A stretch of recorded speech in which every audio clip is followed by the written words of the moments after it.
Most financial content teaches you how to make money. Almost nobody teaches you how to keep it. And that gap explains one of the most overlooked truths in personal finance. A significant percentage of lottery winners go broke within years.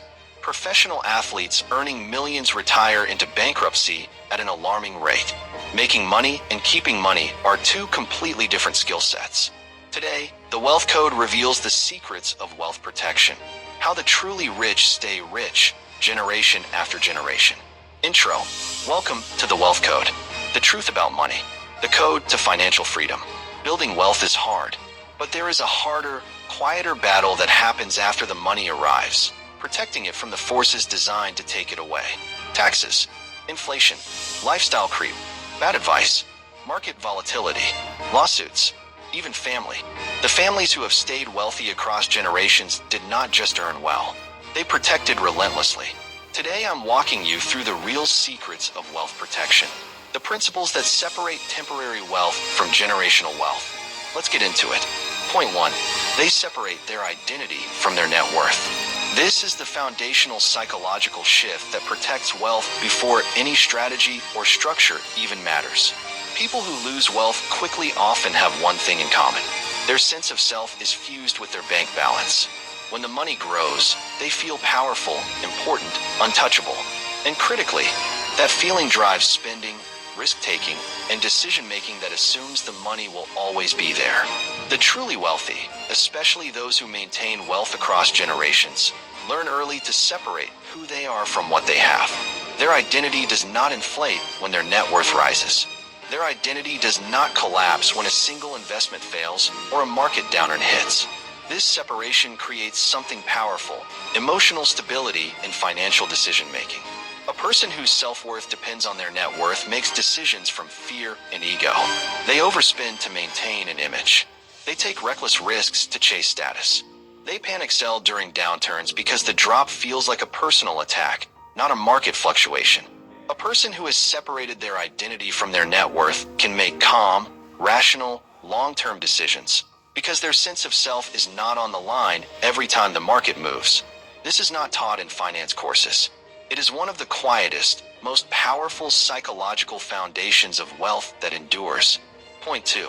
They build multiple, diversified streams of wealth.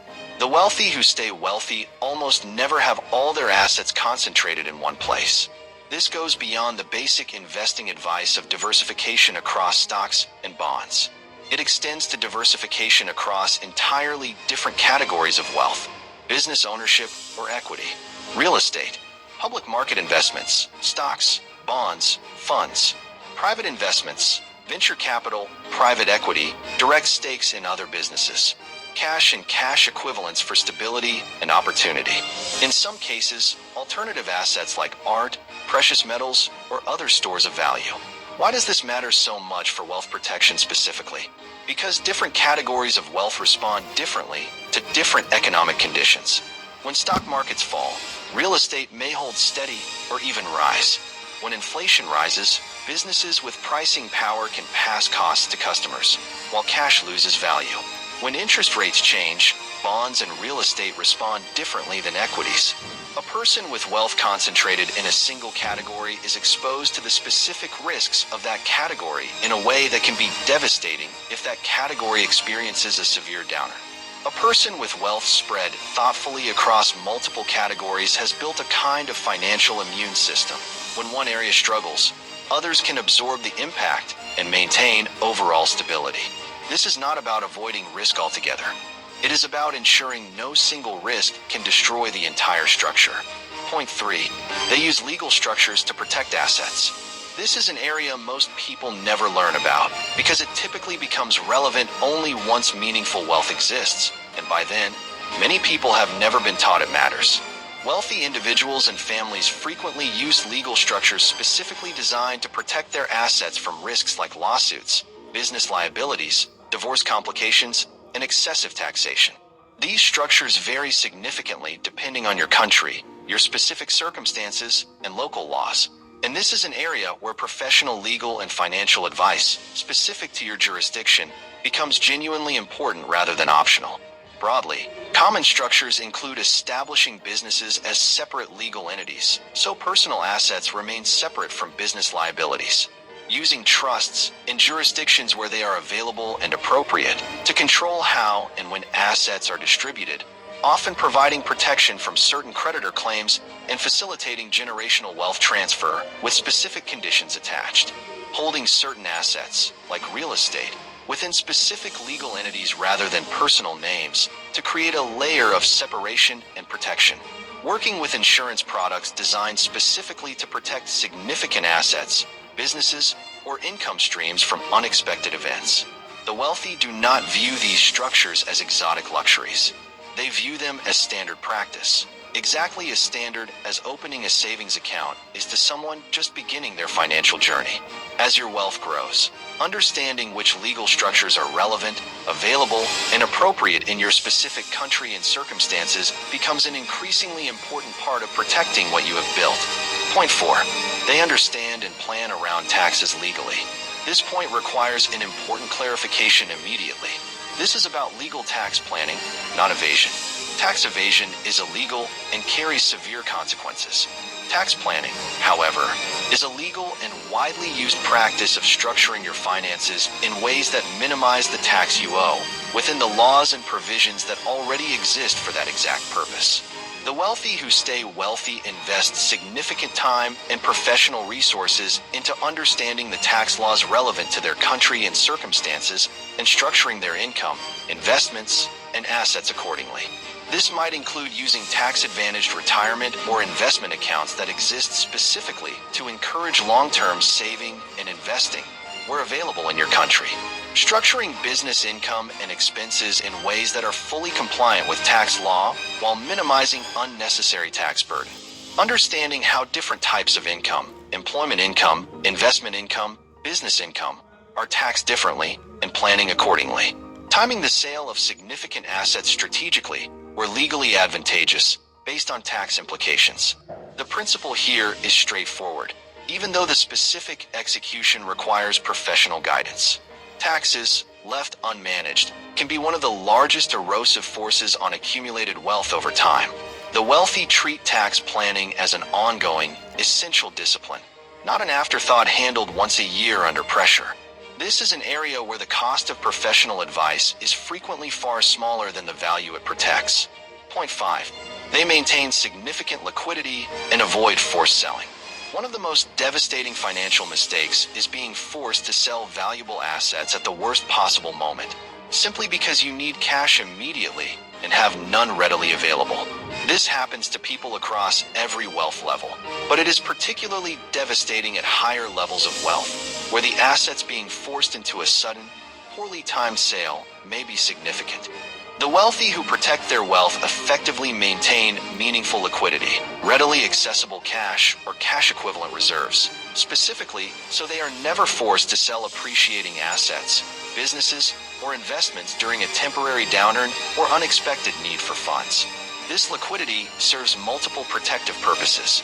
It allows them to weather market downturns without panic selling investments at depressed prices.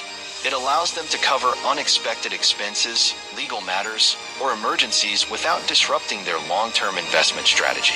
And importantly, it allows them to take advantage of significant opportunities when they arise, buying undervalued assets during downturns that less liquid investors are forced to sell. The lesson here scales down to every level of wealth, including yours right now.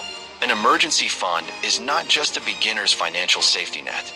It is the same principle the wealthy use at a larger scale, protection against being forced into bad financial decisions by circumstances outside your control.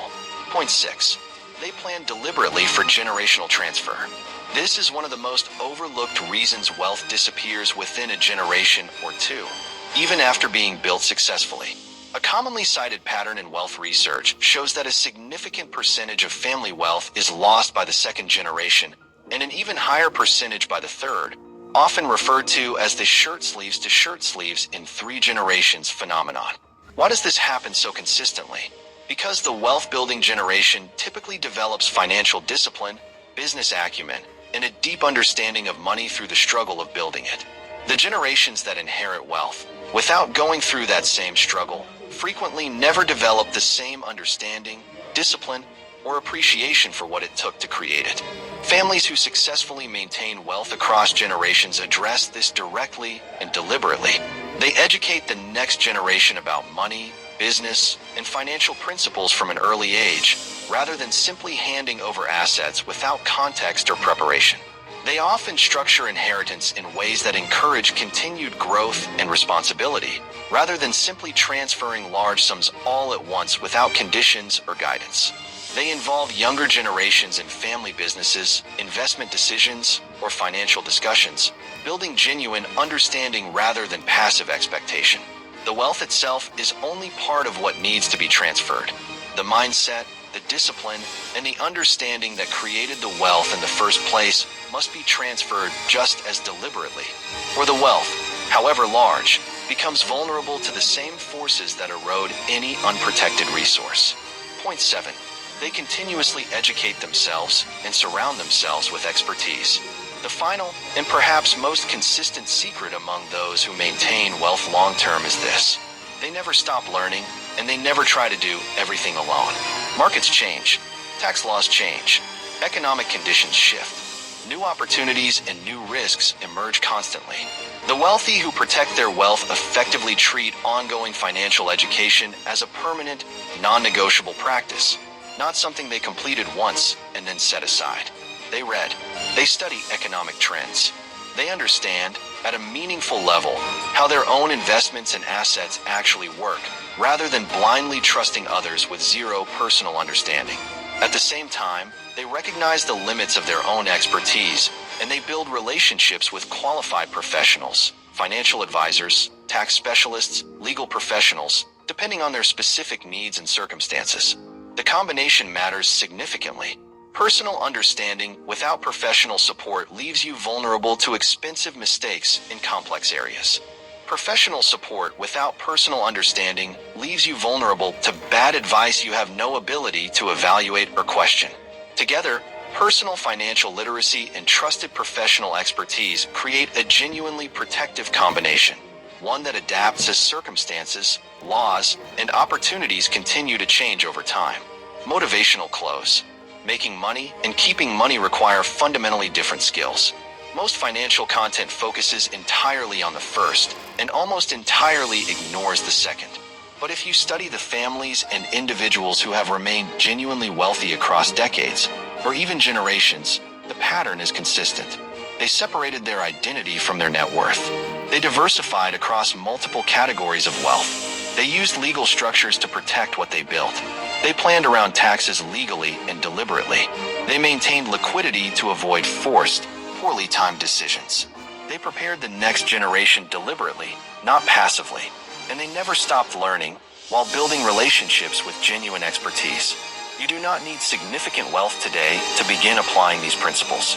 The earlier you build the habits of protection alongside the habits of growth, the more naturally they will scale as your wealth grows. Building wealth without protecting it is building on sand. Protect what you build every step of the way, and what you build will actually last. Call to action. If this gave you a new perspective on wealth, hit that like button right now. Subscribe to The Wealth Code, financial truth every single week. Drop a comment below. Which of these wealth protection principles are you applying or planning to apply? Starting now, the code is yours. Start building.